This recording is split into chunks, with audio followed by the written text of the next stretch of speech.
예, 월요일 묵상의 시간입니다. 창조주 하나님을 우상으로 변질시키는 것은 순식간이다. 창조주 하나님을 우상으로 변질시키는 것은 순식간이다. 자, 이런 제목으로 이번 주간 또 말씀 묵상 시작하겠습니다. 자, 지난주까지 우리는 그 열왕기상 서론을 통해서 열왕기서를 이제 보는 안목, 열왕기의 역사를 보는 안목을 나눴습니다. 같은 이 열 왕들의 기록을 적고 있는 역대 상하서 같은 경우는 이제 하나님의 그 택한 족속인 자기 민족의 어떤 위대성을 보여주고 뭔가 회복을 위하여 어떤 용기를 주기 위한 어떤 그런 목적에서 적었다면, 열왕기서 같은 경우는 이미 포로로 잡혀간 그 이후에 이제 멸망한 상태에서 전지전능하신 하나님이 살아계심에도 불구하고 왜 이런 택함받은 위대한 민족이 결국 이런 세속에 의해 망하게 되었느냐라는 그 이유를 보여주기 위해서 이제 적었다고 했죠. 자, 그래서 이스라엘 역사 속에 왕들의 이야기가 쭉 나오지만 그 왕들의 어떤 위대했던 역사보다는 근본적으로 좀 어디에서 잘못이 시작됐는지, 그래서 그 잘못된 부분들을 이제 적나라하게 보여주는 게 이제 열왕기서의 기록 목적이고, 그래서 우리가 이 역사를 살펴나가는 이런 시간을 통해서 바로 그런 안목을 가지고 열왕기서를 봐야 된다고 그랬습니다. 그래서 열왕기서는 다윗의 이제 그 말년, 다윗의 이제 끝부분부터 그 다음에 이제 솔로몬으로 이어지는 그런 역사의 시간들을 전해주고 있는데요. 솔로몬이 이 아버지 다윗의 지지를 받아서 이제 공식적으로 이스라엘의 왕이 되면서 아무튼 그 시작은 아주 좋게 이제 시작을 하죠. 그래서 그 좋고 화려한 시작들이 막 전개되기 시작하는데, 그런데 이제 우리는 그 안에서 이 솔로몬이 뭔가 굉장히 중요한 이 방향을 잘못 꺾어버리는 그런 사건이 있다고 그랬어요. 그걸 봐야 된다고 그랬어요. 그게 3장 1절을 통해 우리가 알 수 있다고 그랬는데, 3장 1절에 솔로몬은 바로의 딸을 아내로 맞아 애굽 왕과 인척 관계를 맺었다. 자, 이렇게 얘기를 하면서 이 공주를 데려다가 자기 왕궁과 여호와의 성전과 예루살렘 성곽들을 다 지을 때까지 다윗성에서 살겠다. 이렇게 이제 얘기를 하고 있다고 그랬죠. 그냥 이야기가 이랬다라고 어떤 서술적인 설명 같으나, 그러나 이런 것 안에 우리는 분명히 지금 이 역사의 방향이 꺾어지게 되는 그런 이유들을 볼 수 있어야 된다고 그랬어요. 근데 이제 성경이 이거를 그냥 단지 한 구절로 이렇게 적고 넘어가다 보니까 어떤 문제가 여기 있었다라고 정확하게 기술하고 있지는 않기 때문에 우리는 이제 성경 역사의 흐름과 이 역사를 통해서 하나님께서 계속적으로 말씀하고 있는 그 하나님 말씀의 가치를 기준으로 분별을 해야 되는 거죠. 그래서 우리는 성경을 바르게 알기 원하면서 이런 아주 중요한 이 삶과 신앙의 방향이 틀어지게 되는 이런 일들에 대해서는 그렇게 크게 집중하지 않고 소홀하게 이렇게 넘어가는 경향이 있습니다. 그러니까 하나님께서 그 결국은 패망에 이르게 된다라는 그 일을 행하고 있는데, 그렇게 경고하고 있는데도 불구하고 그 경고의 말씀을 잘 모르니까 그냥 아무 생각 없이 그냥 역사적인 서술이거니 하고 넘어가는 거죠. 그러나 우리는 이런 부분을 통해서 성경의 이야기의 흐름, 역사가 바뀔 수 있는 이 굉장히 중요한 어떤 포인트다라는 거를 바르게 이해할 수 있어야 됩니다. 그래서 특히 하나님의 법도와 규례가 말하고 있는 그 하나님이 이미 그 백성들에게 알려주신 삶의 그 도리, 하나님이 말씀해 주신 그 기준을 우리가 바르게 알고 있어야 되고, 그래서 이제 그 기준을 따라 역사적인 사건 속에 나오는 각 등장인물들의 그 행동과 결정, 선택, 이런 것들을 잘 분별할 수 있어야 이제 성경이 말씀하는 바른 진리를 알 수 있게 되는 거죠. 자, 그렇게 볼 때 3장은 솔로몬이 일천번제를 드리고 하나님께 지혜를 얻어서 승승장구하는 그런 일들이 그래서 기록되는 것 같으나, 사실은 그 기초가 결국은 반석이 아니라 모래 위에 쌓는 거다라는 이 사실을 이제 1절이 분명히 보여주고 있는 거죠. 솔로몬의 이런 이방 여자들과의 결혼을 하는 이런 행동들은요, 이제 점점 심해져 갑니다. 그래서 11장에 가면 이제 모압, 암몬, 시돈, 헷, 이런 여러 지역의 이방 여인들을 아내로 삼아서 이제 그렇게 그가 이제 우상숭배에 빠지는 일들을 지적하거든요. 11장 2절. 여호와께서 일찍이 이 여러 백성에 대하여 이스라엘 자손에게 말씀하시기를, 너희는 그들과 서로 통혼하지 말며 그들도 너희와 서로 통혼하게 하지 말라. 그들이 반드시 너희의 마음을 돌려 그들의 신을 따르게 하리라 하셨으나 솔로몬이 그들을 사랑하였더라. 왕은 후궁이 700명이요 첩이 300명이라. 그의 여인들이 왕의 마음을 돌아서게 하였더라. 이렇게 분명하게 열왕기 기자는 이 사실을 적고 있죠. 자, 항상 이 죄악이 폭발하는 거는요, 느닷없이 어떤 한 번의 실수로 생기는 게 아니라 하나님의 말씀을 계속적으로 무시하는 태도들이 쌓여서 아무것도 아닐 거라고 생각한 그 작은 죄악들이 계속 반복되다가 생기는 결과입니다. 하나님은 사람들의 그런 작은 생각까지 통제하거나 뭐 조정하거나 둘추어내거나 막 이래라 저래라 그렇게 하지 않습니다. 그러니까 사람들은 보세요. 열심히 뭘 하려고 하는데 막 하려는 마음을 먹었는데 누가 하라고 그러면 하기 싫어하는 게 인간이죠. 그래서 대부분 삶에 있어서 뭐 80, 90% 이상 잘하면 그냥 적당히 잘하고 있으면 뭐 80, 90%가 아니라 뭐 50% 이상만 잘해도 그냥 뭐라고 말하기 쉽지 않습니다. 사람들도 이제 그런 것처럼 하나님께서도 그런 우리를 만드신 분이잖아요. 그래서 우리에게 자유지를 주어서 살게 하셨기에 이런 현상들이 벌어지고 있잖아요. 그래서 하나님도 사람들의 아주 작은 생각까지 정죄하고 속박하고 그거를 다 일일이 다 이래라 저래라 하는 그런 세밀한 규정을 주시지 않으셨어요. 신해산 약속과 규례를 우리가 이미 보았지만 그 내용을 볼 때 거기 있는 내용만으로는 정말 이렇게 이 첨단의 세계를 달려가는 복잡한 세상 속에서 바르게 무엇이 하나님의 뜻인가를 알 수 있는 디테일이 없죠. 그래서 어떤 사람들은 이제 하나님 말씀 앞에 이제 이 맛을 느끼게 되고 좀 하나님의 마음을 알고 싶은 마음에 성경을 읽다 보면 조금 더 세밀하게 규례를 주셨으면 행동하기 편했을 텐데 이렇게 얘기하는 경우도 있는데요. 근데 어쨌든 성경의 역사를 통해 보면 하나님은 그 백성들에게 그렇게 세밀하게 뭐 자세하게 뭐 하나하나 다 일일이 이래라 저래라 그런 식으로 우리에게 법도와 규례를 주신 게 아니고 전체적으로 보면 그냥 바르게 나아갈 방향 제시, 그리고 만약에 이런 길을 벗어나게 되는 경우는 영원한 생명의 길을 벗어나서 죽음으로 가게 되기 때문에 그런 최후의 바운더리, 그러니까 삶의 바른 태도, 어떤 그런 방향을 주시지, 그 나머지는 이제 믿어주시는 거예요. 하나님의 마음을 알고 하나님의 뜻을 알고 방향을 아니까 이제 인간 스스로 바르게 선택해서 그 길을 갈 수 있도록, 스스로 선택해 갈 수 있도록 그렇게 하나님이 행하십니다. 그러니까 지금 솔로몬 같은 경우도 보면 뭐 일단 뭐 자세한 내용은 없어도 90% 이상 뭐 자기 일에 있어서나 나라의 일에 있어서나 또 성전을 짓는 일에 있어서 잘 해내고 있었단 말이죠. 다윗 같은 경우도 그랬잖아요. 자신의 삶의 위기와 그 고통 속에서도 정말 뭐 거의 99% 잘 해내고 있었지 않습니까? 그러면 하나님이 다른 소리 안 하세요. 그래서 스스로 말씀의 가치를 따라 하나님 주신 마음을 알고 믿음을 가지고 그 부족해 보이는 부분이 뭐 20%가 됐든 30%가 됐든 또는 1, 2%가 됐든 아니면 뭐 50%가 되더라도 그 우리의 약함을 이제 말씀으로 하나님의 마음으로 바르게 채워 우리가 가야 되는데, 근데 이제 그렇지 못하고 하나님의 말씀을 무시하게 될 때 이제 그게 이제 대형 사고를 일으키는 그 구멍이 되는 거, 단초가 되는 거죠. 실력이 모자라서 생기는 구멍들은 실패를 통해서 우리가 점차 배우면서 바르게 해갈 수 있어요. 그런데 하나님의 말씀의 가치에 불순종하고 그걸 또 반복적으로 아무렇지도 않게 자꾸 반복하는 그런 구멍들은 이게 저절로 메꿔지는 구멍이 아닙니다. 실수를 통해서 배워가는 구멍이 아니라 점점 커져가는 구멍이 되죠. 그러니까 시간이 지나면 고쳐지고 바르게 되는 게 아니고 점점 더 위험해지고 그래서 결국에는 파멸에 이르게 되는 거예요. 이제 그게 죄고 욕심이고 그게 죄의 무서움이고, 그러니까 죄의 시작이 욕심에서 시작되잖아요. 야고보서 1장 15절 뭐라고 말합니까? 욕심이 잉태한 즉 죄를 낳고 죄가 장성한 즉 사망을 낳는다, 그렇게 말씀하고 있죠.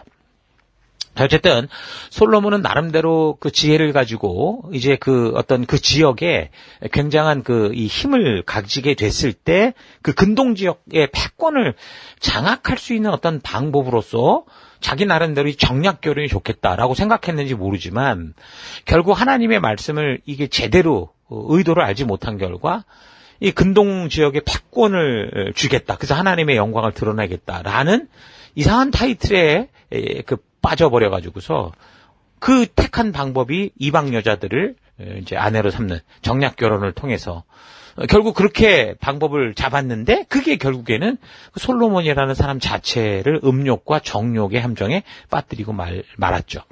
그러니까 일천번제를 통해서 하나님께 자신의 진심을 정말 순수한 진심을 보여드림으로 해서 그래서 축복으로 하나님이 주신 이 지혜의 마음, 그러니까 듣는 마음을 그가 받았는데 그걸 가지고 하나님의 말씀을 통해 하나님의 진심을 듣고 하나님이 제시하시는 그 미래를 향해 나아간 게 아니라 오히려 수많은 여자들의 마음을 들어주는데 시간 무슨 재물 다 낭비한 거죠.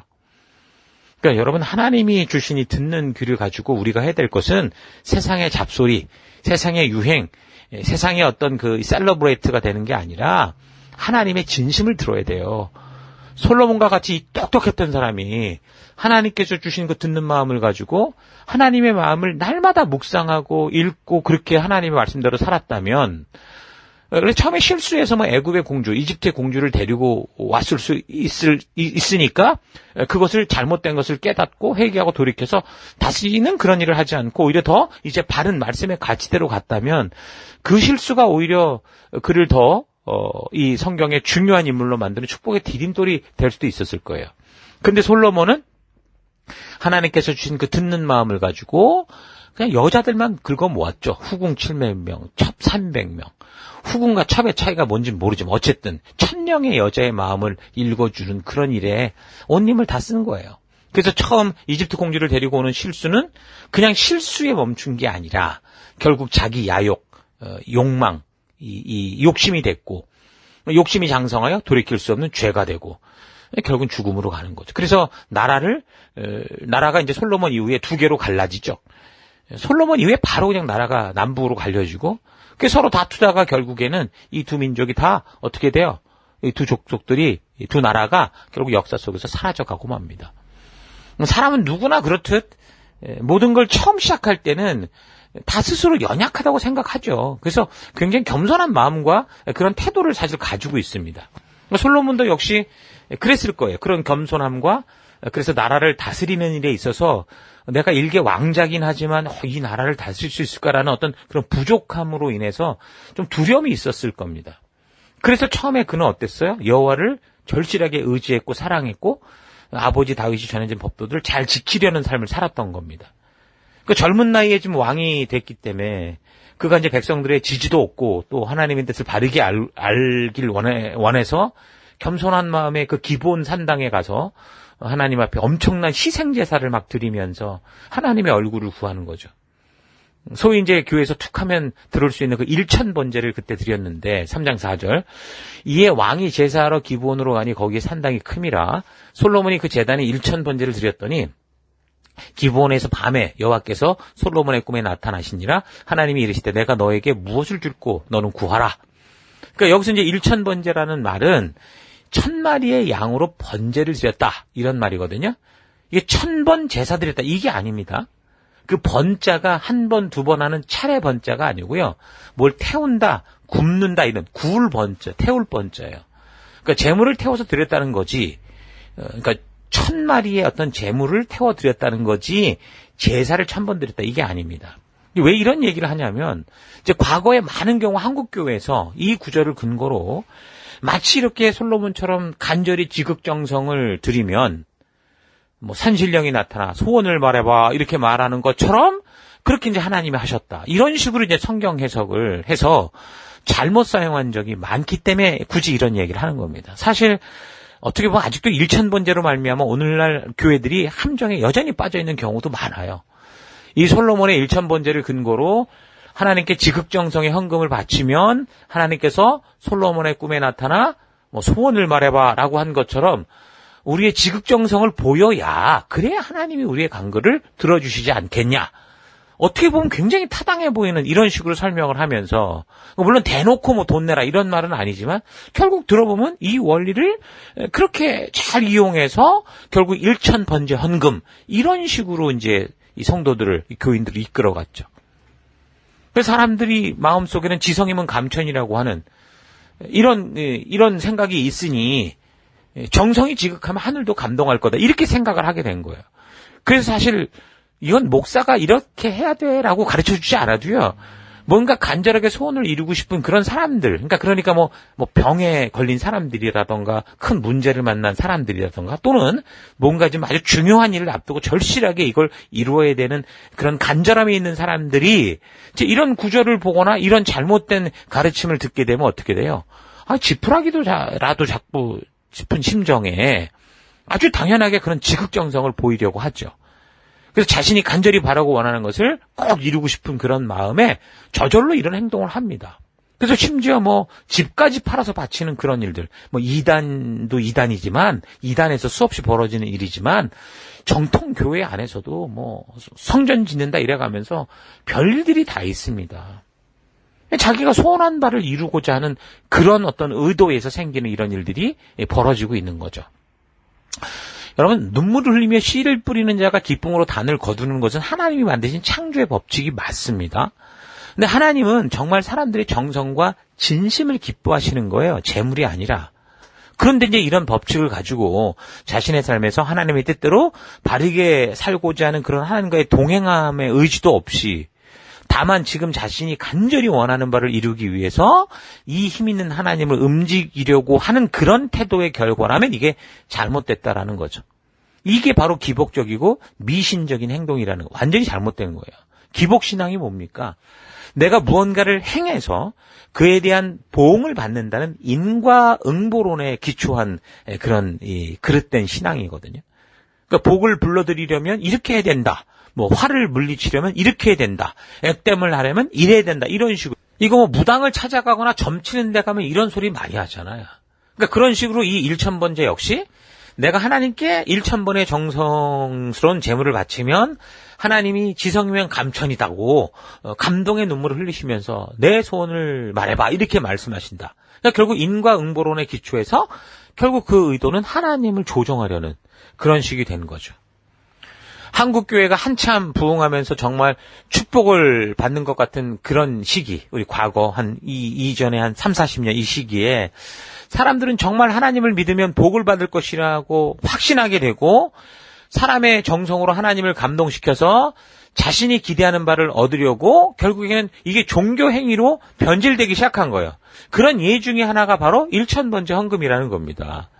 그러니까 많은 목회자들이나 부흥사들은 열왕기상 3장 4절의 말씀을 이용해서 솔로몬이 하나님으로부터 지혜를 얻게 된 건 그렇게 1000번제를 지극정성으로 드렸기 때문이다. 이렇게 말하면서 하나님께 뭔가 간절한 소원이 있는 사람은 이 솔로몬처럼 이렇게 되지 않느냐. 1000번제 헌금을 드리면서 뭔가 지극정성을 보여야 하나님이 응답하시지 않겠냐. 그거 당연한 거 아니냐. 이런 식이었죠.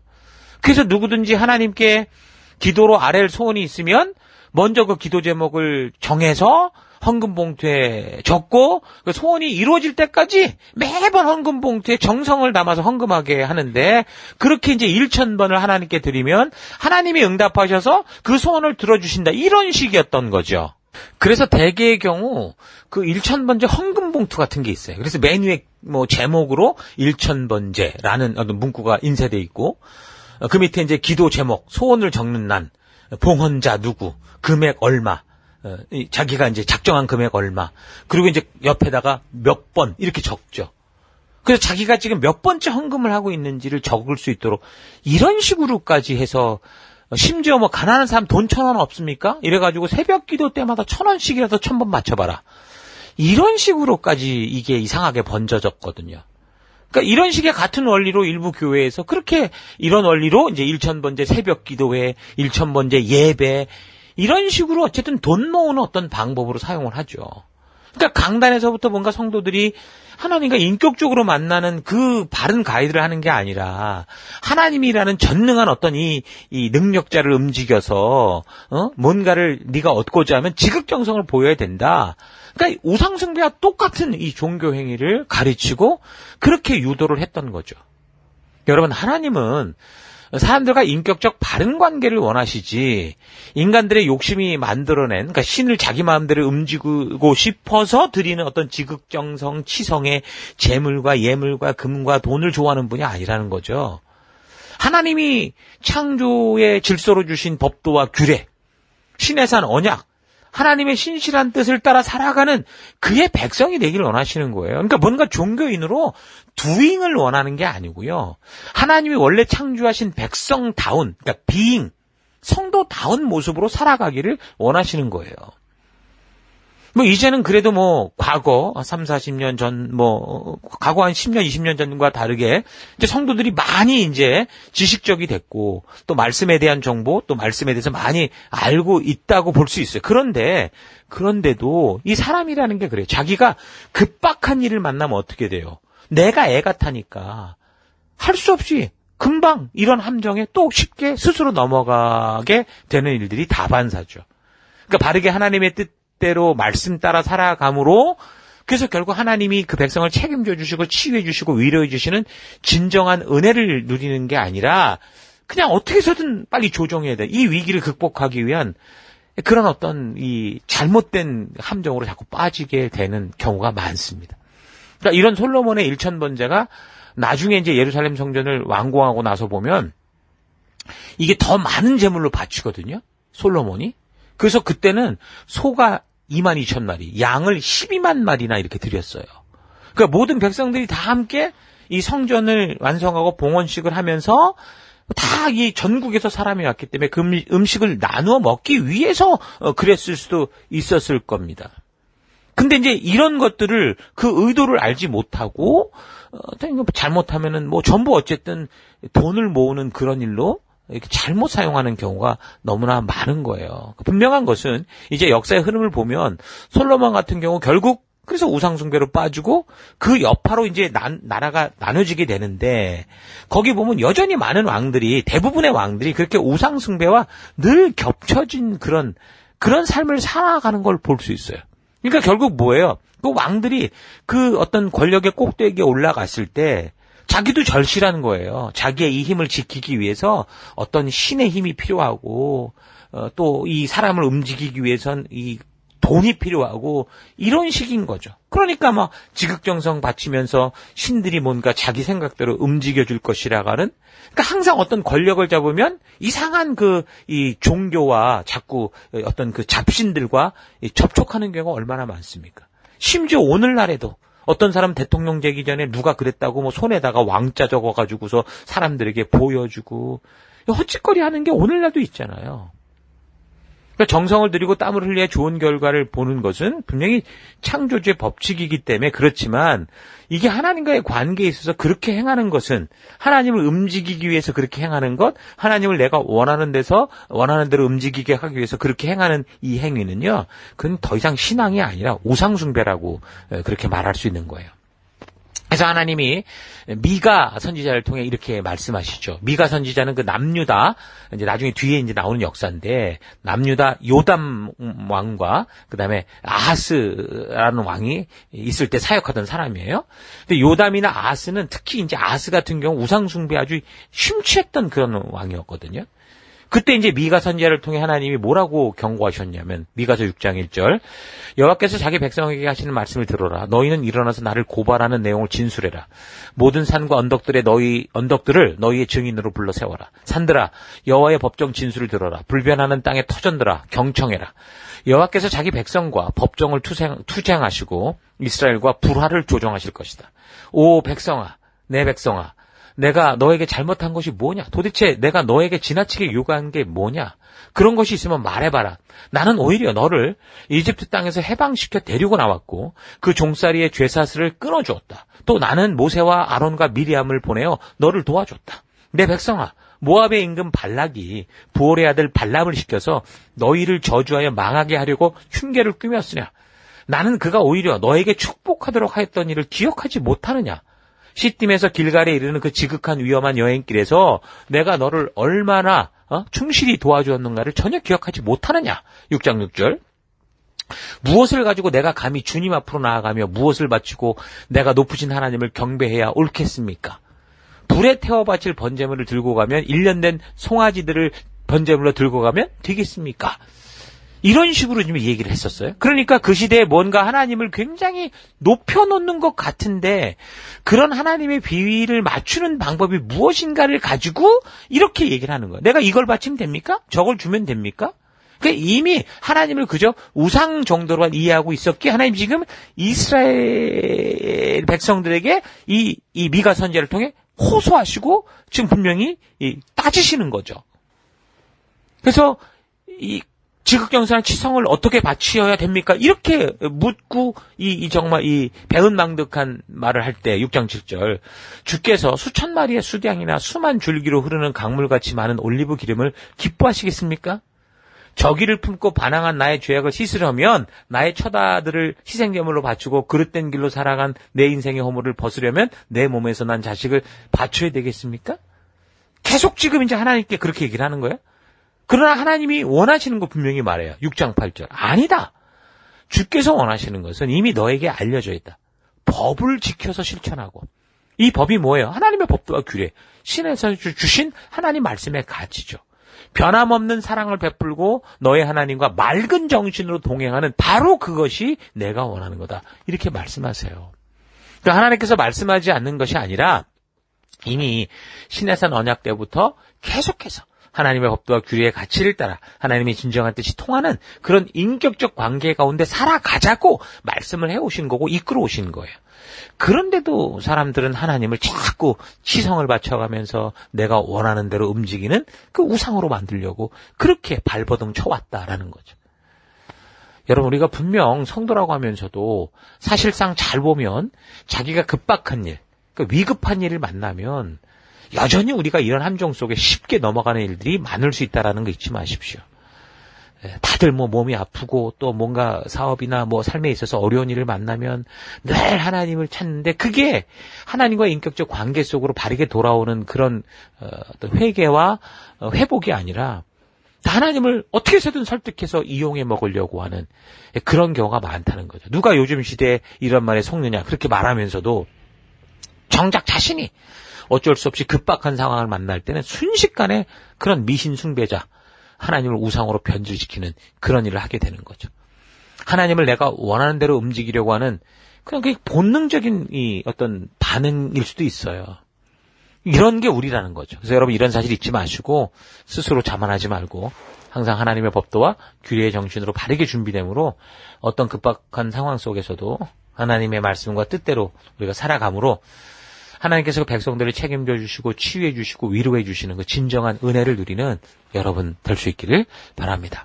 자, 오늘 하루 나는 정말 하나님과 인격적인 관계 가운데 살아가고 있는지 아니면 어느 순간인가 자꾸 하나님을 내가 원하는 대로 움직이는 그런 우상으로 만들어 놓고 내가 바라고 기대하는 그 종교 생활을 하고 있지는 않은지 좀 차분히 생각해 보기 바랍니다. 하나님을 우상으로 만드는 것은 순식간이에요. 내가 절박하고 급박하면 사람은 언제라도 하나님을 내가 원하는 대로 움직이고 싶어 하기 때문입니다. 아무리 최고 과학의 시대의 석박사라고 해도 자기가 절박하면 그런 신비적인 힘을 동원해서 내가 이루고자 하는 것을 이루려내는 것이 이루어내고자 하는 게 인간이라는 거죠. 그래서 우리는 철저히 하나님과 그 인격적 관계 가운데로 바르게 서는 훈련을 해야 됩니다. 하나님과 인격적인 관계는 하나님께서 우리에게 직접 주신 하나님의 마음과 뜻이 담긴 법도와 규례의 가치를 바르게 알고 그 가치를 따라 하나님의 뜻을 존중하며 살아가는 거예요. 내가 살아가는 삶의 영역 모든 곳에서 그 가치를 따라 모든 일을 선택하고 모든 환경을 만들어가는 거죠. 내가 지금 어느 나라, 어느 사회, 어느 공동체 속에 살아도 하나님의 법도와 규례가 내 선택과 결정을 주도하는 삶의 기준이 되어 살아가는 겁니다. 그렇다고 우리가 살아가는 이 나라의 법을 무시하라는 게 아니라 우리가 그 나라의 법이 우리가 살아가는 나라의 법이 어떻게 돼요? 하나님의 말씀의 가치에 맞도록 우리가 바르게 세워가야 되는 거예요. 그래서 우리는 늘 구경하는 자가 아니라 이 사회 속에서도 우리가 살아가는 국가 속에서도 적극적으로 이 법을 세워가는 일에 다른 법을 세워가는 일에 애써야 됩니다. 그래서 창조주 하나님이시기에 주실 수 있었던 그 삶의 길과 방법이 우리 사회의 상식이 될 수 있도록 만드는 일에 기여해야 되는 거예요. 비록 하나님을 모르고 살아간다고 해도 하나님께서 창조하신 섭리 속에 살아가야 되는 이 세상의 인간들이 만들어내는 법과 제도들도 결국 보면 어떻게 해요?